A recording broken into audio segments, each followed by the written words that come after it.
જીવનની અંદર ક્યારેક ને ક્યારેક તો આપણે લોન લેવાની જરૂર પડતી જ હોય છે. ક્યારેક આપણે પર્સનલ લોન લઈ લેતા હોય છે, તો ક્યારેક આપણને હોમ લોન લેવાની જરૂર પડતી હોય છે. પરંતુ 3 એવી લોન છે કે જે જીવનમાં ક્યારેય નથી લેવાની હોતી, અને એ જો લેશો ને આગળના સમયમાં બરાબર કામ એના ઉપર નહીં કરો તો પછતાશો.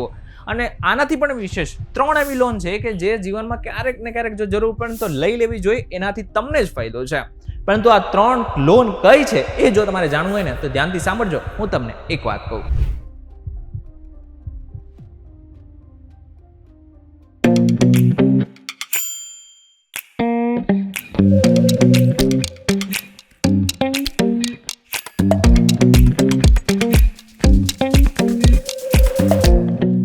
એક વાર આપનું સ્વાગત છે. હું છું આપનો દોસ્ત કરણ ચરોતરા. સૌથી પહેલી લોન અને એ છે ક્રેડિટ કાર્ડ ઉપર ક્યારેય લોન નહીં જ લેવાની. હવે ધારો કે તમે 1 લાખ રૂપિયાની શોપિંગ કરો છો, ક્રેડિટ કાર્ડનું વ્યાજ દર મહિને 3.5% હોય છે, એટલે કે વર્ષનું 42%. જો તમે માત્ર મિનિમમ અમાઉન્ટ 5,000 રૂપિયા ભરો છો તો બાકીના 95,000 ઉપર 3.5% લેખે વ્યાજ ચડશે. અને આ 1 લાખ રૂપિયા ચૂકવતા તમને 6 થી 8 વર્ષ લાગી શકે છે. અને આનાથી પણ વિશેષ તમે જે પૈસા એકચ્યુઅલમાં ચૂકવશો એટલે કેટલા હશે ખબર છે?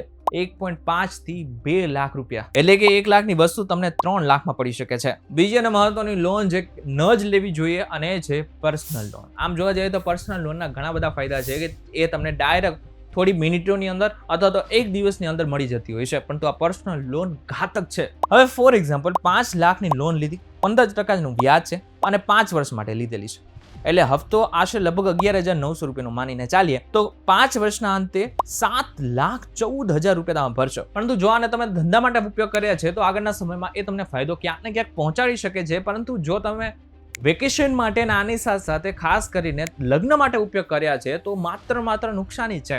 કારણ કે 5 લાખ તો એ ગયા, આની સાથે બેંકને તમે વધારાના 2 લાખ ઉપર આપી દીધા. ત્રીજી લોન અને છે વ્હીકલ લોન. આમ જોવા જઈએ તો વ્હીકલ લોન આપણા સિબિલ સ્કોરને સુધારવા માટે મહત્વનું સાબિત થઈ શકે છે. પરંતુ આ વ્હીકલ લોન પણ ઘાતક છે. હવે ગાડી લેવી જરૂરિયાત હોઈ શકે છે પણ રોકાણ નથી. હવે ગણિત સમજીએ.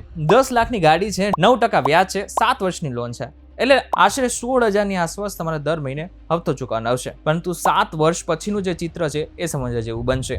કારણ કે તમે લગભગ 13,50,000 રૂપિયા ભરી નાખ્યા હશે અને 7 વર્ષ પછી ગાડીની કિંમત માત્ર 3 થી 4 લાખ રૂપિયા જ હશે. એટલે તમે ગાડી વાપરવા માટે વ્યાજ અને ઘસારાના ગણિત મુજબ લગભગ 9 થી 10 લાખ ખોયા હશે. એટલે આગળના સમયમાં જો તમારી પાસે પૈસા ન હોય ગાડી લેવાના તો થોડા બચાવી લો અને આ બાદમાં તમે વ્હીકલ લઈ શકો છો. પરંતુ જો હવે એ પણ નથી થઈ શકતું તો વ્હીકલ લોન સિવાય બીજો કોઈ ઓપ્શન છે પણ નહીં. હવે આ 3 લોન તો એવી થઈ કે જે તમારે ન લેવી જોઈએ, પરંતુ હવે 3 લોનની પણ વાત કરીએ કે જે આગળના સમયમાં તમે લઈ શકો છો, જેનાથી તમને ફાયદો થઈ શકે છે. સૌથી પહેલી લોન જે મહત્વની છે છે હોમ લોન. આમ જોવા જઈએ તો હોમ લોન થી ઘણા બધા લોકો ડરતા હોય છે અને એમ કહેતા હોય છે કે હોમ લોન 20 વર્ષ બાદ પચશે અને ત્યાં સુધી હપ્તા ભરવા પડશે. પરંતુ આ હોમ લોન તમારા માટે ફાયદાકારક ઘણી બધી વખત થઈ શકે છે. ગણિત સમજીએ.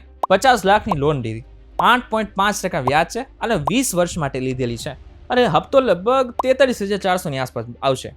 પરંતુ 20 વર્ષ પછી તમે 1.4 કરોડ ભરશો. ઘણા બધા લોકોને આમાં જ ડર લાગી જશે. પરંતુ તમે 50 લાખની લોન લીધી અને વ્યાજમાં જ બીજા 54 લાખ આપી દીધા છે. એટલે કે તમે બેંકને 2 ઘરના પૈસા આપ્યા અને તમને મળ્યું 1 ઘર. પરંતુ અહીં સમજવા જેવી એ વાત છે કે જો તમે દર વર્ષે માત્ર 1 હપ્તાનો વધારો કરશો તો આ 20 વર્ષની લોન 15 વર્ષમાં પૂરી થઈ શકે છે અને તમે 15 થી 20 લાખ બચાવી શકો છો. હવે એક મહત્વની અને સરસ મજાની ટિપ્સ.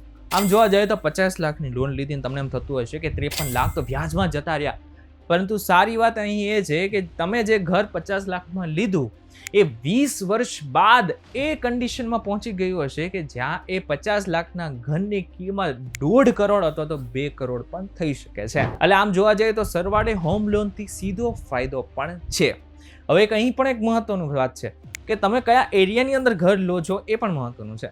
જો તમે બહુ જ ખરાબ એરિયાની અંદર ઘર લેશો તો આગળના સમયમાં બની શકે કે તમારું જે મકાનની કિંમત છે એ ઘટી પણ શકે છે. એટલે એવા એરિયાની અંદર જ ઘર પસંદ કરજો કે જે આગળના સમયમાં ડેવલપ થઈ શકતું હોય. અને આ બાદ કોમર્શિયલ પ્રોપર્ટી અને ખાસ કરીને એના ઉપરની લોન. ધારો કે તમે 50 લાખની એક દુકાન લો છો, એટલે ગણિત સમજીએ તો 15 લાખ રોકડા આપી અને 35 લાખની લોન કરી નાખી. એટલે હપ્તો લગભગ 30,000ની આસપાસ આવ્યો. જો એ દુકાનનું ભાડું 20,000 આવે છે તો તમારા ખિસ્સામાંથી માત્ર 10,000 જ ભરવા પડ્યા. 15 વર્ષ પછી લોન પૂરી થશે ત્યારે દુકાનની કિંમત કદાચ 1.5 કરોડ રૂપિયા થઈ શકે છે. તમે રોક્યા હતા માત્ર 15 લાખ અને થોડો હપ્તો, પણ તમને મળી કરોડોની મિલકત. અને આ બાદ મહત્વની લોન અને છે બિઝનેસ લોન. આ બિઝનેસ લોનને ઘણા બધા લોકો નેગેટિવ રીતે જોતા હોય છે, પરંતુ આ બિઝનેસ લોનનો એક બહુ મોટો ફાયદો પણ છે. ફોર એક્ઝામ્પલ, તમે 10 લાખની લોન 12% વ્યાજે લીધી છે, એટલે વર્ષનું વ્યાજ લગભગ 1.20 લાખ રૂપિયા થશે. આ પૈસાથી તમે એવું મશીન લાવ્યા જે તમને દર વર્ષે 4 લાખનો વધારાનો નફો કરી શકે છે. તો ચોખ્ખો નફો કેટલો થયો? 4 લાખ માઇનસ 1,20,000, એટલે અંતે 2,80,000 જેટલો તમને ફાયદો થઈ શકે છે. અહીં લોન તમને ગરીબ નથી બનાવતી, પણ તમારા ધંધાને મોટો કરવામાં મદદ કરે છે. હવે 3 ગોલ્ડન ટીપ કે જ્યારે તમે લોન લો ને ત્યારે તમારે હંમેશા યાદ રાખવાની છે. હંમેશા પૂછો કે રિડ્યુસિંગ એટલે કે ઘટતા જતી લોન પર વ્યાજ છે કે ફ્લેટ વ્યાજ હંમેશા મોંઘું પડે છે. આ બાદ લોન લેતી વખતે પ્રોસેસિંગ ફી અને લોન વેલી પૂરી કરો તો કેટલો દંડ લાગશે, આ ખાસ તપાસવું જરૂરી છે. આનાથી પણ વિશેષ તમારો કુલ લોનનો હપ્તો તમારી મહિનાની કમાણીના 40%થી વધવો જોઈએ નહીં જ.